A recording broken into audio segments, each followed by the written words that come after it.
Grog was originally a British admiral. An 11-year-old boy goes 30 feet into a well to save a baby. The composer of I'll Take You Home Again, Kathleen, really meant what he wrote. Can you imagine that? Yes, friends, this is Lindsay McHarry, back once more with another batch of stranger-than-fiction facts with which to astound and amaze you.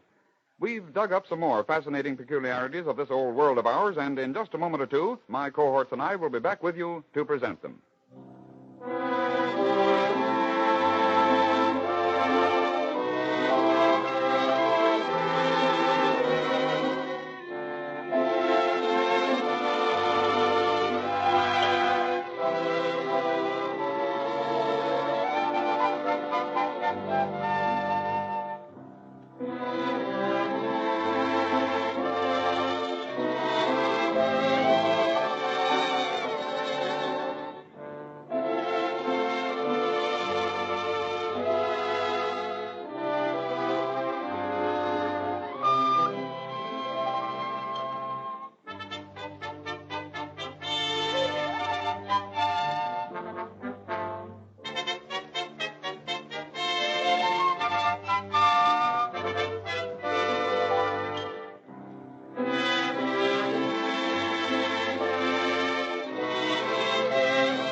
And yes, sir, we're back.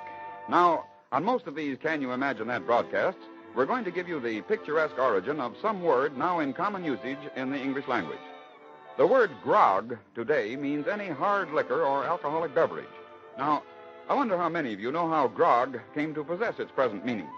Well, it goes away back almost 200 years to the year 1740. Let's imagine ourselves back in that year on board an English man-of-war, somewhere on the high seas.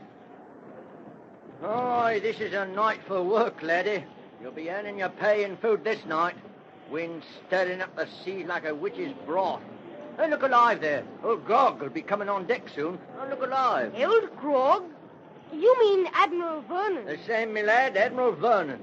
Him in his grogram cloak. Grogram cloak? Aye, grogram cloak. Half wool and half mohair, so they say. He wears it in foul weather. We calls him Old Grog. But a better sailor never set foot on oak decks, and a tougher admiral never commanded a ship. Oh, well, let's go below and take on some victuals, lad. Yes, sir.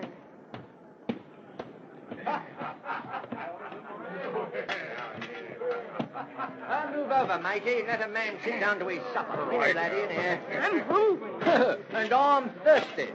Nothing like a panic in a woman rum to take the chill out of a man's bones after he's walked a wet and stormy deck. Here's the British rum.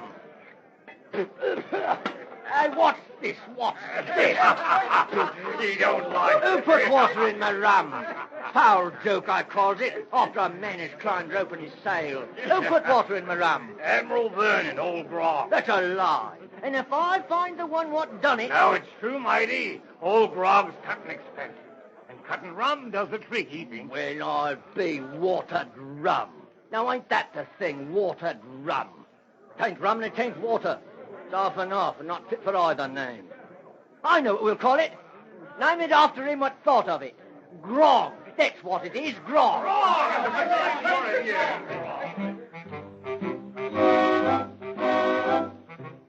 And so the word grog, originally from the French language grogrin, meaning a coarse-grained cloth, then into English as grogram, then as a nickname for a famous British admiral, then as his concoction of half rum and half water, now means any alcoholic beverage. Can you imagine that? Now, we're going to take you to Texas, to Eastland, Texas, to be exact.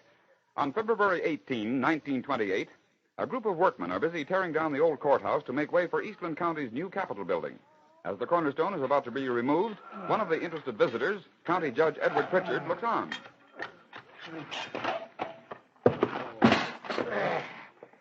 Okay, man, she's off. Hey, look at here. What's eating you, Spike?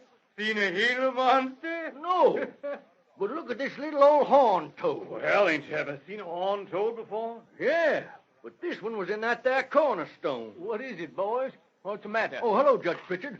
Look what we found. Little old horn toad, dead. Poor little fella. Oh, let's see. He's been buried there in that cornerstone for 31 years. That's how old this building is. That's right. Hey, you all see what I see? What's up now, Spike? Can't you see, Judge? That darn thing has opened its eyes. Yes, sir, the horned toad opened its eyes and in a little while began to breathe. Pretty soon, Old Rip, that's what they came to call him, Old Rip became a national institution. He was the living manifestation of the western Texas legend that a Phrynosoma cornutum, horned toad to you, could live a century without food, air, or water. As a matter of fact, Old Rip even visited Calvin Coolidge in the presidential mansion.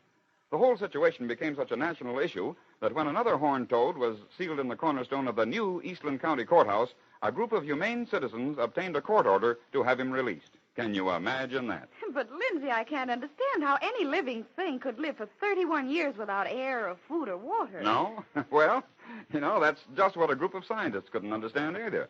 So some of them began to investigate. After experimenting, this is what two of them said.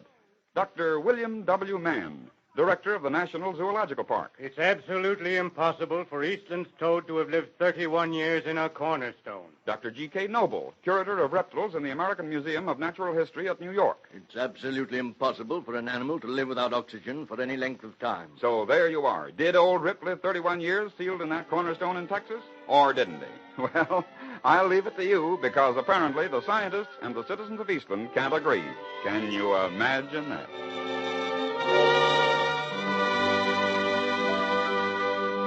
Well, now, let's see. Oh, yes, here's an odd little story that I found in a newspaper of 1912. It was on May Day of that year in the town of Dothan, Alabama, that a group of workmen had just finished lunch and were returning to their task of boring a well. All right, boys, get to work. Hey, what's that? This sound powerful much like a pickaninny? Lordy. Looky down there in that well. Man, oh, man, it's a white baby. Come on, let's get to work. What's holding up the parade? Looky, boss. Down there in that there old well. Little white child done fall in. What? Well, but don't stand there. Get him out. We can't go down there in that hole, boss. It's 30 feet down to the bottom, and only 15 inches across. None of us can get down there, no. Yeah, you're right. We can't widen the hole or the dirt will fall down there on the baby. Yeah. What's happened? Oh, run along, young, run along, run away. Come on, tell me, what's that? Hey, there's a baby down that well. That's right, white boy. Baby done fall down there, and we can't get him out. Of course you can't. You're too big. But I can. What? Well, sure you can. Will you do it, boy? Sure I will. Come on, tie a rope around my feet and let me down that well. Yeah, sure, go on, get a rope out. And tie it around him. Well, sir, young Henry Matthews, a tailor's apprentice, 11 years old, was lowered slowly down into that 30-foot well. Down, down, down toward the little 3-year-old Benny Grant he went. Twice he tried and failed. Twice he had to be drawn up without the baby. Then, on the third try, at last his voice rang up the narrow excavation. Hold it! Okay, I've got him. Pull us up!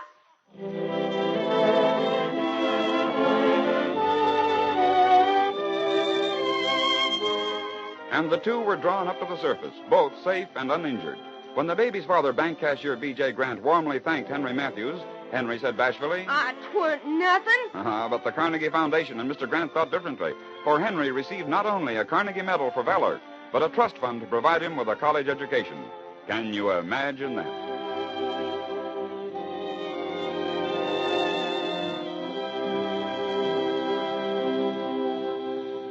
You know, a great many of our popular songs have had a strange, inspirational origin. Most of the so-called pop tunes today are written to fit a particular situation in a motion picture or a stage musical production. But some of the old ones can boast of a much more romantic beginning. For instance, well, let's go back to a home in Louisville, Kentucky in the year 1875. Thomas Payne Westendorf, a native Virginian, is sitting in the parlor with his beloved wife, reading. Tom, Yes, honey. Tom, I've been thinking. You know, the doctor says that Since our baby died, he thinks I should have a change of surroundings. Yes, Kathleen, I know. And I think you should go back to New York in the spring to visit your mother for a while. Would you like that? You know I would, but... Well, I so dread that long trip all alone. Alone? Oh, honey. You don't think I'd let you make that trip alone, do you? Don't worry. In the spring, I'll go with you, Kathleen. I'll take you home. Thank you, Tom. I think I'll go to bed. Good night. Good night, honey. After his wife had left the room, Tom Westendorf couldn't concentrate on his book. Something seemed to draw him to the piano. Music would prove a solace in the recent sorrow he and Kathleen had experienced. As he improvised on the ivory keys, his eyes fell upon an old song by George Parsley, Barney, I'll Take You Home Again. The words of the title struck him. Immediately, a melody seemed to drip from his fingers. Suddenly, he left the piano and began to write words. Verses flew across the paper before him.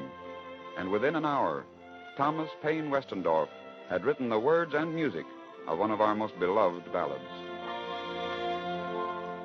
I'll take you home again, Kathleen, across the ocean wild and wide, to where your heart has ever been, since first you were my bonny bride.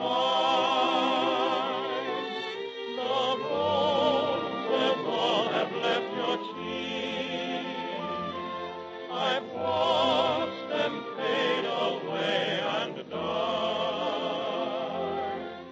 Your voice is sad whene'er you speak, and tears bedim your loving eyes.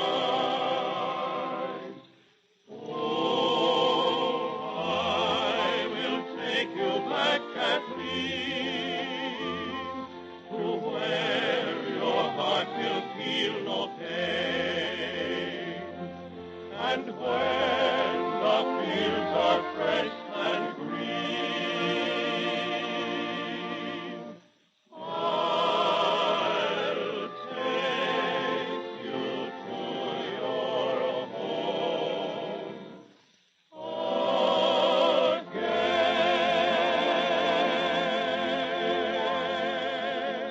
Yes, Tom Westendorf really meant what he wrote when he penned the song, I'll Take You Home Again, Kathleen. Can you imagine that?